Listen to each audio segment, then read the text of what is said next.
Hey everyone! Welcome to another episode, where this time we take a look at Ryder's character.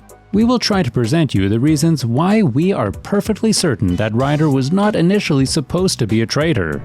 At the beginning, we will deal with the storyline stage of the game that follows CJ returning to Grove Street after 5 years of absence.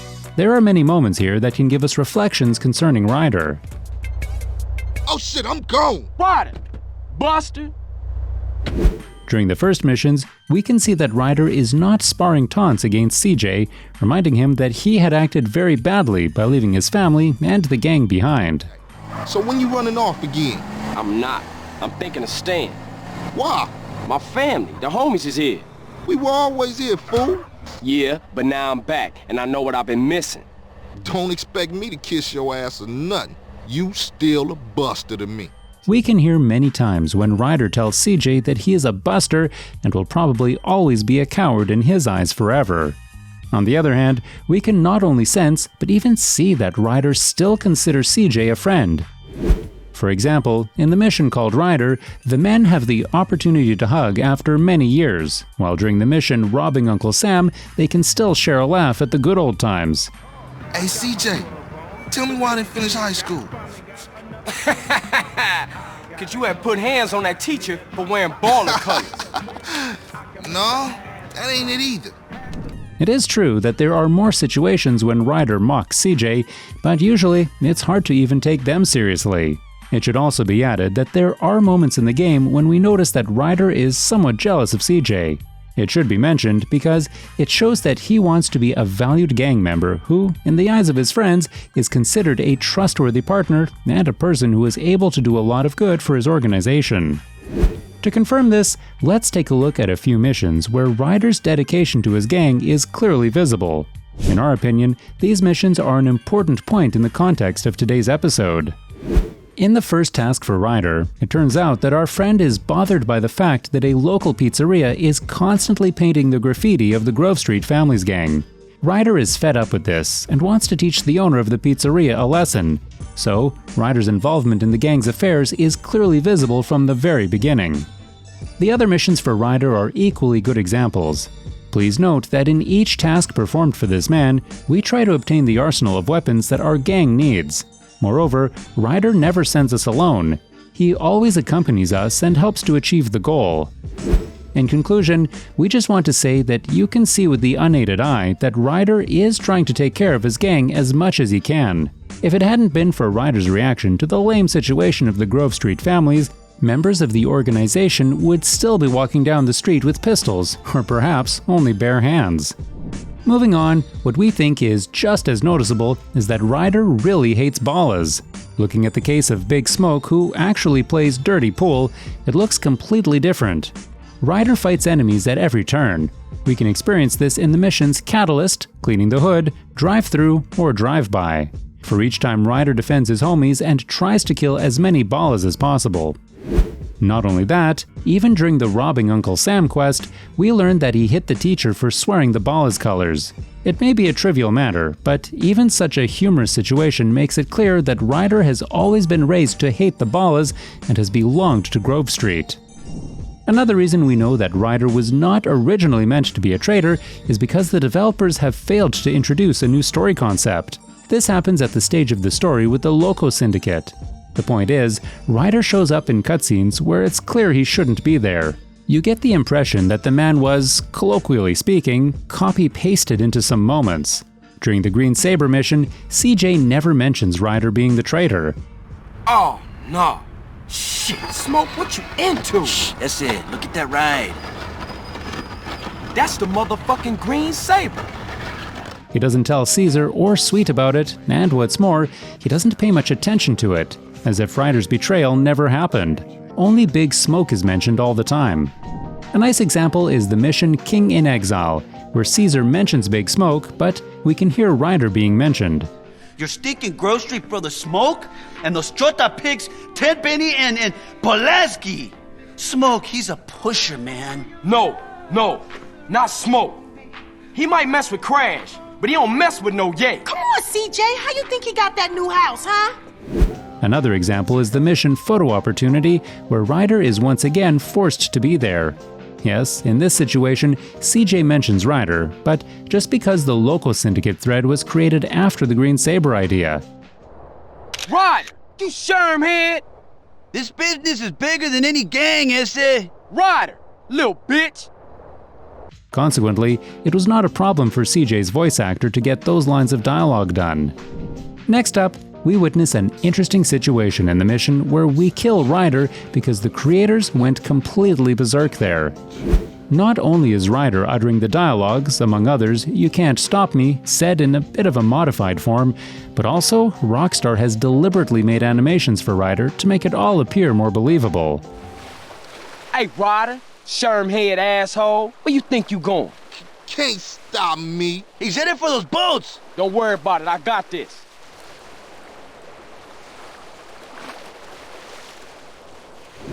Can't stop me. Shut up.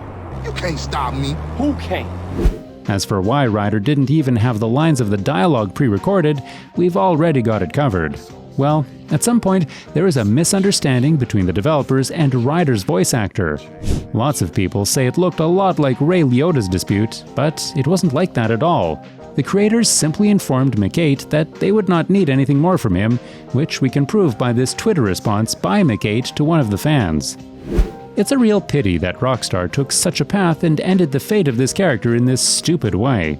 It is also worth mentioning that in the mission Yeka Boom Boom, Caesar talks about the fact that, allegedly, Ryder tried to force CJ's sister to have sex, which is a bunch of nonsense invented by the creators in order to increase our reluctance to this character. That was my homie, and I killed him. Fucking midget deserved it, eh? Little asshole tried to bang your sister, you know that? No, for real? In the meantime, let's move on to what many believe are signals of Ryder's betrayal, when in reality, they are not. The first one is Ryder's addiction to smoking joints. Many people believe that smoking pot already suggests that Ryder supports dealing drugs, but it must be said here that this is a rather lame reason. Ryder often smokes joints during the Los Santos storyline, which, as we can hear in cutscenes, are referred to as water. Hey, what you doing? Digging graves? God damn, where the fuck I put it, man? Put what, nigga? Man, the fucking water. Need a little something before I go deal with things. Water is a slangish term for a cigarette or joint that has been dipped in embalming fluid with the addition of PCP. In other words, it is slightly stupid to combine Ryder smoking joints with the hard drugs that Big Smoke trades, making people completely addicted and destroying their organisms. Even the fact that CJ or Sweet have no problem with the fact that Ryder likes to smoke proves that it is not a bigger problem for them. While it is mentioned that Ryder was a drug dealer at the age of 10, it's also hard to use as an argument in a discussion of Ryder's betrayal of the Grove Street families. Another myth allegedly pointing to Ryder's betrayal is Tenpenny's visit to his apartment. In our opinion, this argument does not make much sense either. Just pay attention to how Tenpenny treats Ryder and how he treats Big Smoke. Morning, boys. Man, who you calling boy, fool? Well, what should I call you, midget? How about prick? Prick. Yeah, prick works. Man, fuck you. Bitch, get out of here. Crash looks at Ryder with contempt, criticizes his appearance, and uses profanity towards him. Yes, it could be considered stalling, so CJ would not accidentally think that Ryder makes deals with the Crash unit, but why do we not experience the same with Big Smoke then? Another situation that may be problematic for some to interpret correctly are times when Ryder acts like an ordinary coward. It's especially funny when we look at all the moments where Ryder calls CJ Buster while he is really the one. Let's take a closer look at the home invasion mission. In this task, we will find several alternatives in which it turns out that Ryder can sometimes leave his good friend in need. By the way, we encourage you to check our episode concerning alternatives in GTA San Andreas. You'll find the link in the description below. Another incident occurs during the Cleaning the Hood mission, as there are some unused Ryder lines that were supposed to be used when the policemen are chasing us, or simply as Ryder's reaction to the police. Here's one of them. This ain't got nothing to do with me, officers. Yeah, that's him over there, officers. As you can see, Ryder was ready to sell us like a rat just to save his own ass. Another example is the house party mission. Ryder promises to call backup from the GSF so we can survive the Ballers raid on Grove Street, but in the end, he leaves us without help. I'll go get Smoke and some Grove boys. Finally, it is also worth mentioning the Reuniting the Families mission in which Ryder initially escaped from the police raid. In our opinion, it is hard to say for sure that these situations indicate Ryder's betrayal. Man, what you doing? Go, get back in, man. We out of here, baby. I ain't leaving my brother. I ain't no buster. Man, it's every motherfucker for himself. Especially taking into account that Ryder is high all the time, or the very situations in which the feeling of danger and the desire to save your own ass could be justified. Perhaps these were just mere signs of cowardice rather than the intended actions. We look forward to hearing your comments on this point.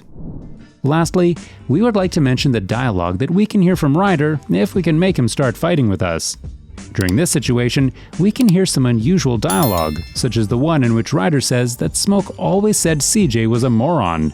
Smoke always said you was stupid, homie. But why don't we take this as a sign of Ryder's betrayal? Mainly because these words are spoken by Ryder under the influence of impulse and aggression, and it only confirms what opinion Big Smoke really has about us. Let us know, folks, if you liked the episode and what thoughts you have about it.